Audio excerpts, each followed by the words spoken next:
warahmatullahi wabarakatuh.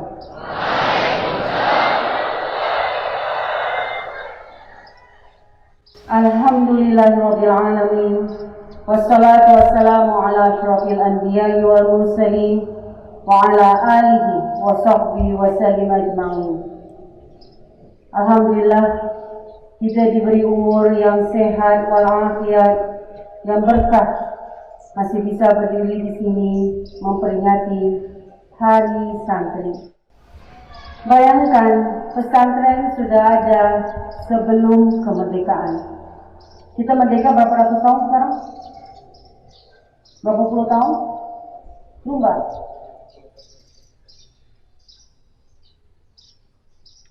Kita baru merdeka 77 tahun. Pesantren sudah ada sebelum kita merdeka. Dari zaman penjajahan, pesantren sudah ada. Dan kalau Anda baca sejarah, belajar tentang sejarah kemerdekaan Indonesia, semua pejuang-pejuang yang memerdekakan Indonesia adalah para santri. Mau Imam Bonjol, salah satu yang sangat terkenal. Kita tahu dari semua pendidikan, sistem pendidikan di dunia ini, paling baik pendidikan adalah dari boarding school, sekolah yang berasrama. Kalau Anda belajar membaca tentang pendidikan secara umum di mana saja, mau di Amerika, mau di Eropa, mau di Asia, mau di Australia, rata-rata anak yang dibesarkan di dalam sekolah berasrama selalunya menjadi pendidik, menjadi pemimpin yang disiplin. Karena hidup di dalam asrama harus bisa yang namanya teamwork, bisa bekerja sama, bisa bersosialisasi. Itulah hebatnya anak-anak yang tinggal di pesantren, yang tinggal belajar di sekolah berasrama yang namanya pondok pesantren. Kemarin Umi nonton ceramahnya Ustadz Abdul Somad. Ustadz Abdul Somad dari kecil sudah dimasukkan ke pesantren oleh ibunya karena tidak mampu sekolah umum. Kita tahu yang namanya pesantren, anak-anak yang tidak mampu, yang bermasalah, itu yang dilempar ke pesantren. Salah satunya adalah Ustadz Abdul Somad, seorang anak yatim. Ibunya menyerahkan Ustadz Abdul Somad ke pesantren dengan diberikan ulut kuning. Didik dan besarkanlah anak saya, Ustaz. Itu yang dilakukan oleh semua pesantren. Dan itulah yang diinginkan oleh orang-orang tua anak santri. Sekarang sekolah pesantren, pondok pesantren sudah mulai sangat didambakan oleh orang-orang tua. Mau pesantrennya yang masuknya bayar ratusan juta atau yang gratis seperti Al-Asriyah Nurul Iman. Semuanya tujuannya satu, mendidik anak bangsa, putra-putri Indonesia menjadi orang-orang yang resilient, tahan banting bahasa Indonesia, kuat dari physical, mentally, spiritually, menjadi pejuang melawan kebodohan, melawan kemiskinan. Di dalam pesantren juga Anda ketemu teman-teman dari seluruh Indonesia. Sebelumnya kita masih ada santri dari Singapura, dari Malaysia, dari Brunei. Di situ kita belajar bagaimana hidup berdampingan, saling tolong-menolong, toleransi, sayang menyayangi, kasihan mengasihani. Itu tujuan dari hidup di dalam pondok pesantren. Anda harus bangga menjadi seorang santri. Umi memberikan Anda pendidikan gratis, tempat tinggal, kesehatan, makan. Umi tidak mau dipuja-puji. Umi mau Anda bangga menjadi seorang santri bela agama Islam. Kemana Anda pergi, Anda harus bangga. Saya seorang santri. Saya dari pesantren Al-Asriyah Nurul Iman Parung Bogor. Pertama kali Umi diundang oleh Bank Indonesia. Umi pakai baju yang paling bagus, baju yang paling mahal yang Umi punya. Mereka kaget. Mereka bilang, Umi masih ingat Pak Haryono dari Departemen Ekonomi Keuangan Syariah Bank Indonesia.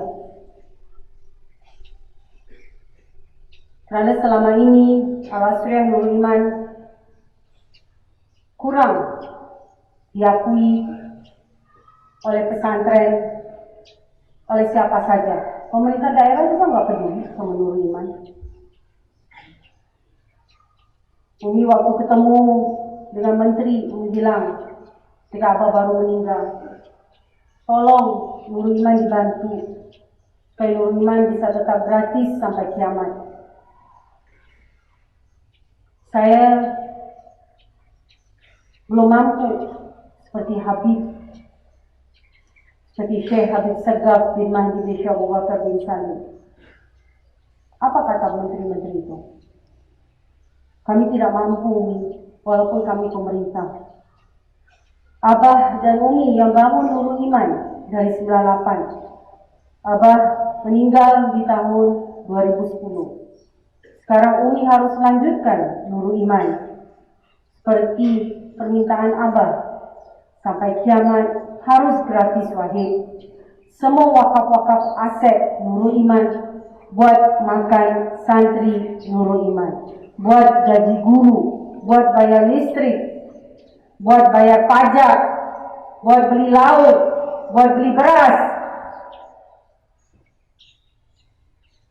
Gak ada orang yang peduli sama Nurul Iman. Tapi bagi Umi, Nurul Iman inilah jalan kita nanti akan berkumpul dengan Rasulullah Sallallahu Alaihi Wasallam, dengan Syekh Habib Segaf bin Mahdi bin Syekh Abu Bakar bin Salim di syurga Jannatul Firdaus. Umi yakin itu. Siapa yang tidak bangga sama Nurul Iman, yang menjelek-jelekan Nurul Iman, jazakumullah khairan katsiran jiddan. Hanya Allah lah yang memberi pembalasan yang terbaik. Mau Anda santri, wali santri, alumni, ustaz-ustazah, siapa saja. Karena Allah yang membuat kita bisa sampai sekarang independent and sustainable. Sampai kiamat, insyaallah tetap gratis, berkualitas, yang didukung oleh wirausaha sosial. Kita tidak ada donasi, tidak ada sumbangan, tidak hidup dari zakat, infak, sedekah. Kita hidup dari wakaf. Wakaf-wakaf yang Abah tinggalkan buat kita, untuk kita bekerja di lahan-lahan wakaf itu, aset-aset itu.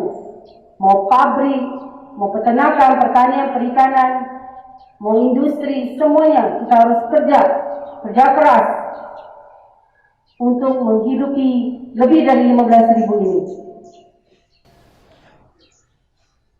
Umi ingat pesan Abah, wahid, di dunia kita harus capek, harus lelah, harus kurang tidur, supaya nanti ketika kita meninggal di dalam kuburan, kita tidak tinggal tidur manis, tidur enak, tidak dihajar sama malaikat di kuburan. Karena terlalu santai, terlalu banyak main-main ketika kita hidup. Anda jangan berpikir Umi tidak pernah mondok ya. Umi mondok, walaupun hanya 1 tahun. Tetapi 1 tahun itu sangat cukup. Karena semua kaidah-kaidah dasar pendidikan dalam Islam, ilmu dalam Islam kami pelajari. Mau hafal Quran, hafal hadis, kita jalani. Ingat ya, doa seorang guru, apalagi guru yang benar-benar ikhlas memberikan Anda tempat tinggal, makan, kesehatan, pendidikan. Umi itu lillahi ta'ala. Umi gak minta apa-apa dari Anda nanti. Yang penting Anda melanjutkan perjuangan Rasulullah Sallallahu Alaihi Wasallam.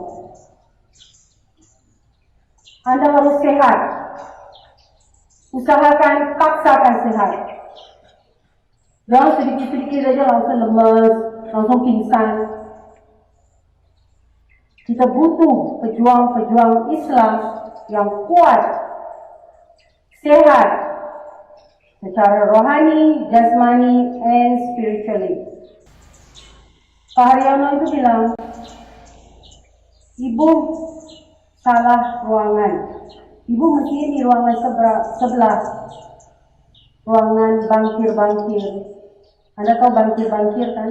Orang-orang yang pimpinan dari bank-bank, yang punya uang banyak, yang mengelola uang banyak, aset, tanah, gedung, itu bankir. Ibu salah ruangan. Ibu mesti di sebelah. Di sebelah tuh lihat orangnya kinclong-kinclong. Mau berliannya, mau jam tangannya, mau wajahnya, mau laki-laki, mau perempuan. Wangi, harum, semerbak.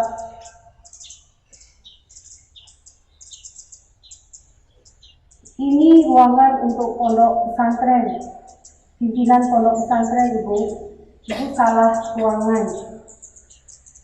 Umi tersinggung. Umi bilang dengan Pak Haryono dari Bank Indonesia, saya pimpinan dari Pondok Pesantren Al-Asriyah Nurul Iman, Parung Bogor. Bangga Umi jadi seorang pimpinan pesantren. Kenapa Umi yang lahir dan besar di Singapura bangga pimpinan dari pesantren? Orang-orang kalau ketemu Umi nggak nyangka Umi punya pesantren. Karena setahu mereka ya, yang namanya pesantren gitu. Gak perlu dipertegaskan lagi. Umi bilang dengan Pak Haryono, saya sekarang yang mimpin Al-Asriyah Nurul Iman Parung Bogor. Santri saya 15.000 gratis. Kami memanfaatkan semua wakaf-wakaf aset kami untuk santri-santri bisa belajar dengan tenang. Guru dapat disyarah setiap bulan. Ada rumah untuk mereka tinggal. Dibayarkan listrik, dibayarkan BPJS, kesehatan dan tenaga kerja. Pak Haryono bilang, mohon maaf Umi, saya tidak sangka Umi pimpinan dari pesantren. Selama ini Umi belum pernah ketemu santri yang bangga dari Al-Asriyah Nurul Iman pesantren. Selalu orang lain yang bilang, itu santrinya Umi ya.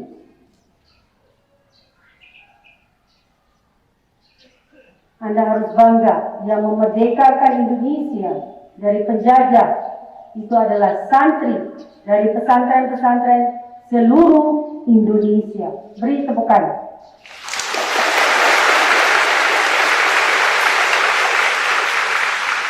Dan Anda harus melanjutkan perjuangan itu, bukan jadi banci. Bangga dari pesantren Al-Asriyah Nurul Iman, Anda akan menjadi bupati, menjadi gubernur, menjadi menteri, dan menjadi presiden. Yakin itu. Umi yakin menjadi presiden akan dari pesantren Al-Asriyah Nurul Iman. Selama Anda disiplin, ikut semua peraturan di pesantren. Umi yakin itu, karena anak-anak santri lah yang sekarang terbaik di dalam sistem pendidikan bukan hanya Indonesia, tetapi dunia. Anda kalau nonton TV, anak dari luar, mau SMP, SMA, tawuran kerjaannya, gladiator, sok-sokan, bawa mondau, pada banci, penakut. Kalau Anda berani bunuh sesama saudara Anda, satu agama, satu negara, satu bangsa, Anda itu banci. Jadi jangan bangga Anda bunuh orang.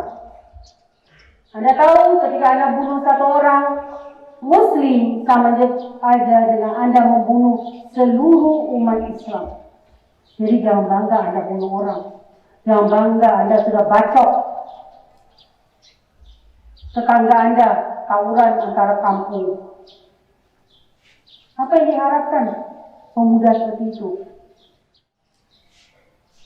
Jaga nama baik Islam, jaga nama baik pesantren, belajar sejarah pesantren, belajar sejarah Islam di Indonesia, bangga menjadi anak santri, bangga menjadi bangsa Indonesia. Umi yang tidak lahir di Indonesia, Umi bangga.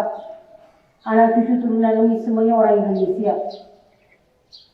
Kalau Umi tahu dari Indonesia, Islam di dunia akan seliuk sama orang Muslim gara-gara Muslim Indonesia.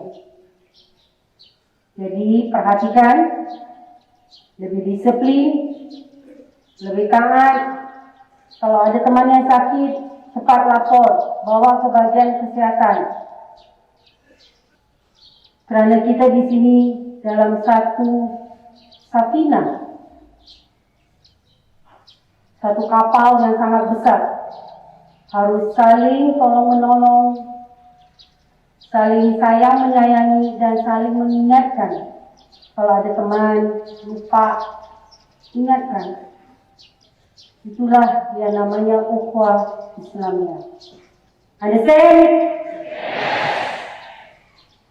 Sekarang selesai dari sini, anak putri cepat langsung ke Masjid Toha, disusul oleh anak putra. Kita akan baca Yasin, tahlil untuk semua pejuang-pejuang, semua umat Islam yang sudah mendahului kita. InsyaAllah kita semua diberikan tempat yang terbaik di sisi Allah Subhanahu wa Ta'ala, menjadi keturunan yang soleh dan solehah, yang akan terus memperjuangkan jihad melawan kebodohan, jihad melawan kemiskinan. Fi amanillah. Jazakumullah khairan katsiran jiddan. Wassalamualaikum warahmatullahi wabarakatuh.